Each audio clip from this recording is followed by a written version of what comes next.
Hey guys, welcome to GED Social Studies Level 4 practice test. So, Level 4 is the hardest of the four practice tests. Although, really, for social studies, they are somewhat similar across levels, but people have a harder time with this one than with the others. So, we do have on YouTube a practice test for level 1, 2, and 3. So there's 20 questions here, and similar to the other practice tests, the questions and the multiple choice answers are in the description. So what I would recommend is going through answering the 20 questions first, and then watching the video to see how you did, and to have hopefully a little better understanding of what the most important concepts are. So I've said this for all of the social studies practice test videos. Your score that you need for each of the subject areas for social studies and science and math and language arts is 145. So what that means is 145 is approximately 65%. So there's 20 questions here, so that sort of bottom level number to pass would be probably about 13 out of 20. If you have interest if your only goal is to pass, that's kind of the number that you need. Like if it was me, I would want to have seen that I got at least like 70% for a little room for error if I did slightly worse on the real test.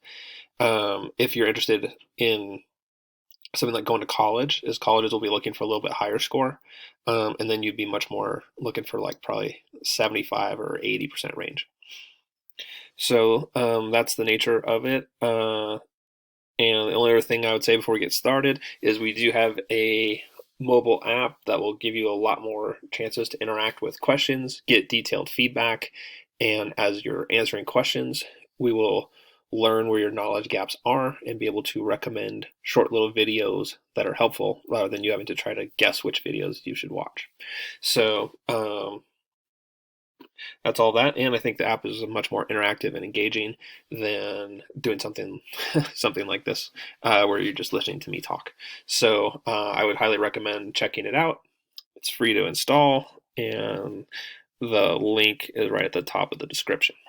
Okay, so having gotten through all of that, let's get to the actual questions. Okay, question one. Where's my pen? All right. The basis for the United States government and legal system is interesting question here, right? A lot of people do pick all of the above, but the Constitution is the basis for the government and legal system of the U.S. The Bill of Rights and various amendments that have been ratified deal with citizens' rights. Okay, important differentiation there.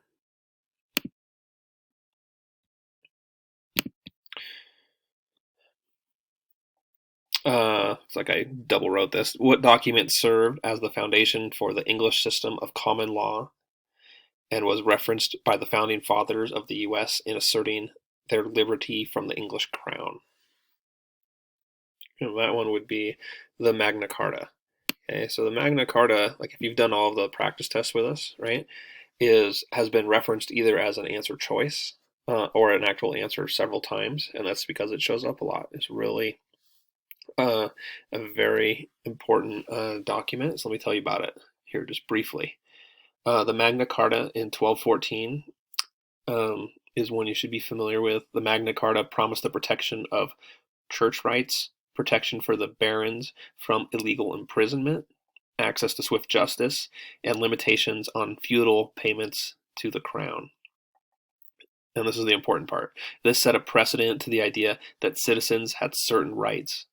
Generations of Englishmen would celebrate the Magna Carta as a symbol of freedom from oppression, as would the founding fathers of the U.S., who in 1776 looked to the Charter as a historical precedent for asserting their liberty from the English crown, right? And that term, historical precedent, is really important.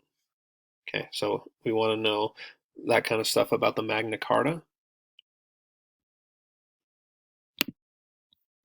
The U.S. Constitution would be best be characterized as which of these?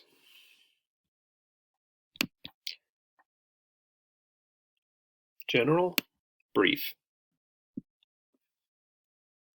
Constitution is general and brief. It was written this way so that there was a general framework to operate from, but so that the details of government could be changed as needed.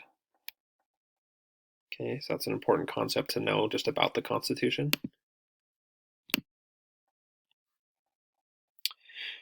Okay, question 4. The Judiciary Act of 1789.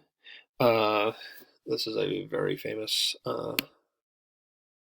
one that you want to be familiar with, and it expanded the power of the federal government.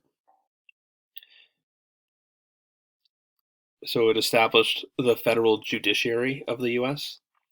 The act prescribed that the judicial power of the U.S. shall be vested in one Supreme Court, right? So with this power, the federal government was increased.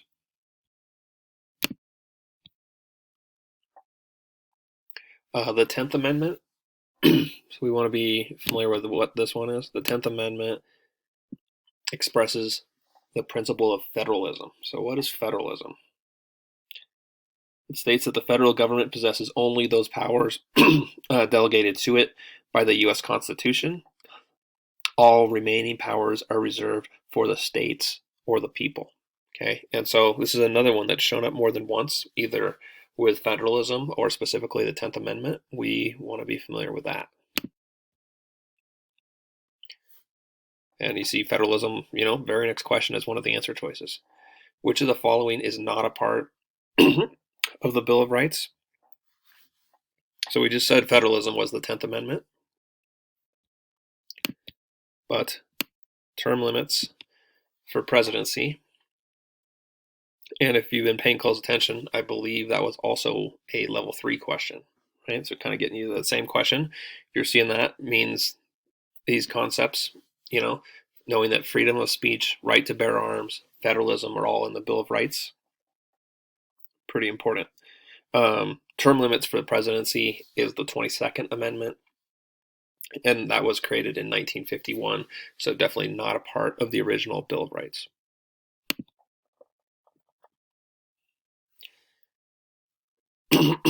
Okay. What was the significance of Marbury versus Madison in 1803? And so we want to think when we see Marbury v. Madison, we want to think judicial review. Okay, that's the important concept or term that we want to think of. If you just know that, even if you're not completely sure what it means, if you know Marbury v. Madison means judicial review, you're going to get it right. Okay. What it means, though, is that it established the Supreme Court's power of judicial review over Congress. There are a couple of Supreme Court cases that really we should be familiar with. Marbury versus Madison gave the Supreme Court power of judicial review. This case helped to define the boundary between the executive and judicial branches of government in the U.S. Dred Scott v. Sanford denied citizenship to African American slaves in 1957. Plessy v. Ferguson upheld separate but equal laws that existed in some states in 1896. And Brown v. Board of Education ruled that segregation in public schools was unconstitutional in 1954. Okay. So all that relates to judicial review. Correct order of presidential succession. So for that, we want president, vice president, speaker of the House. So that would be this guy, answer choice B.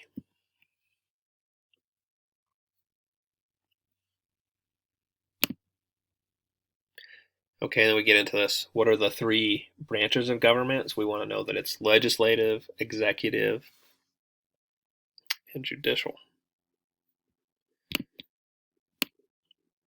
Right there. So to give you a little more detail there, legislative, that is the House of Representatives and the Senate. Executive is represented by the president and his or her cabinet. And judicial, which is the Supreme Court as well as the lower courts. So those are our three branches. What is the purpose of checks and balances? Checks and balances place limitations that one branch of the government can place on other branches. So checks and balances is really just the separation of powers between the three branches of government. Right, meaning, the president can't have too much power, the same for the Senate and the House of Representatives, and the same for the Supreme Court. How long is a term for a representative? Okay, so we would like to know 2 years right there. So a senator has a term of 6 years, but a representative has a term of only 2 years.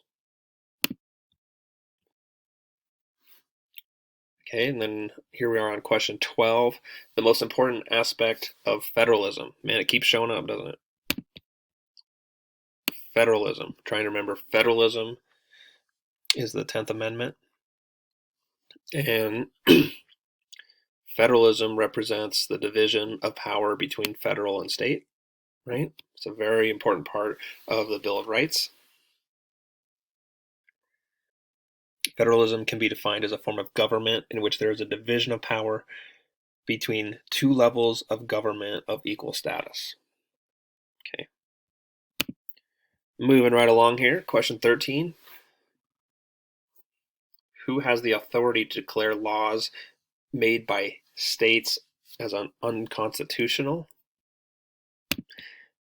And that is the highest court in the land, the Supreme Court. Supreme Court has the power of judicial review, as we have talked about during this video. The authority to declare laws made by Congress or states unconstitutional also belongs to the Supreme Court. The power is not stated directly in the Constitution. The right of judicial review was first established in 1803 by Chief Justice John Marshall in the case, do we remember it, Marbury v. Madison. Okay, again, Marbury v. Madison, quite important.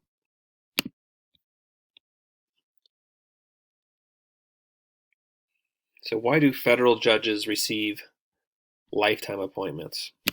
And the answer is because they need to be impartial. And so the idea there being that if you had Supreme Court justices and you gave them like 4-year terms or something, and they were always up to run again, is then you're making their positions more political, right?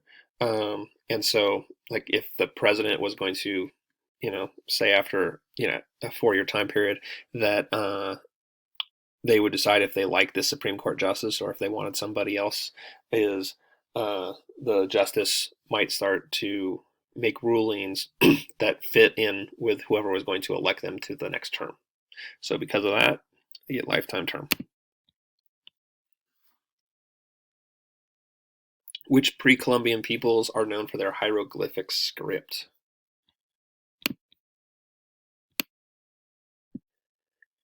That would be the Mayans. Mayans were known for their hieroglyphic script, which was the only fully developed writing system of the pre-Columbian peoples.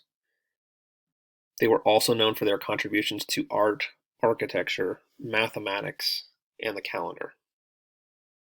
But the hieroglyphic script is probably what they're most well known for.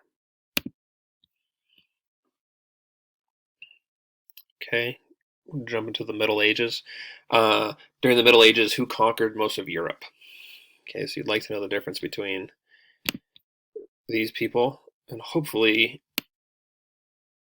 have a sense that Hitler was in the 20th century, not in the Middle Ages, right? These other ones I could imagine might be a little trickier, but at least we should be able to eliminate Hitler from that list. You could also say that Charlemagne united most of Europe. It depends on your opinion. He was the king of the Franks from 768, king of the Lombards from 774, and emperor of the Romans from 800. He united much of Europe during the early Middle Ages. He was the first recognized emperor in Western Europe since the fall of the Western Roman Empire 3 centuries earlier?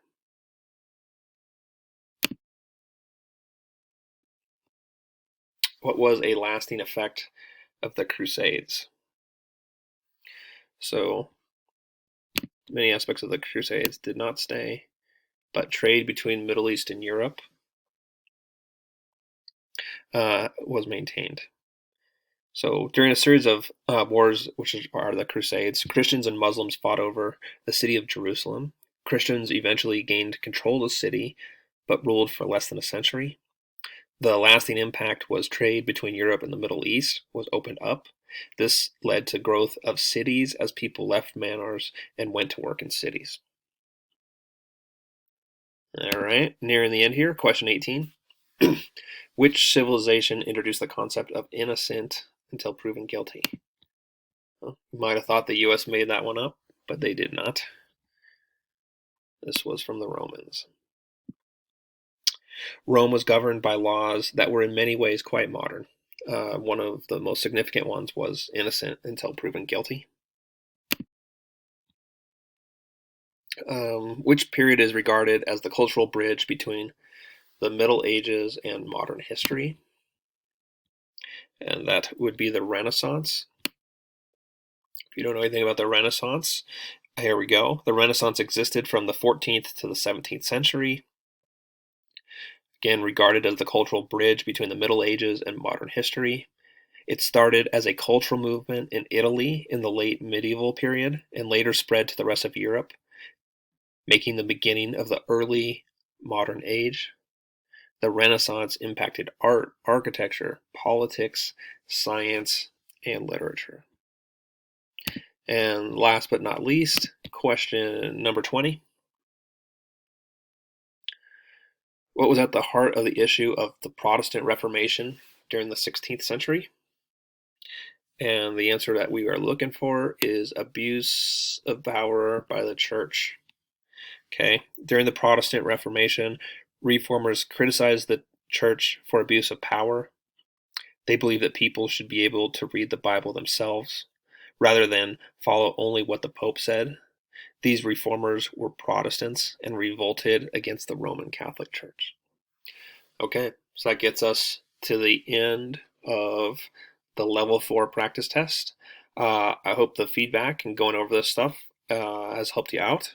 If you have questions about things that did not make enough sense, please let me know in the comments, and either I or somebody else with WhipSmart will get back to you as quickly as possible. And again, if you're looking for more help, look at the specific videos that we will link in the description. Those are useful and go over in more detail some of the stuff that we talked about here. And really one of the other best things you can do is go ahead and take a look at the app, see what you think. All right, thanks guys.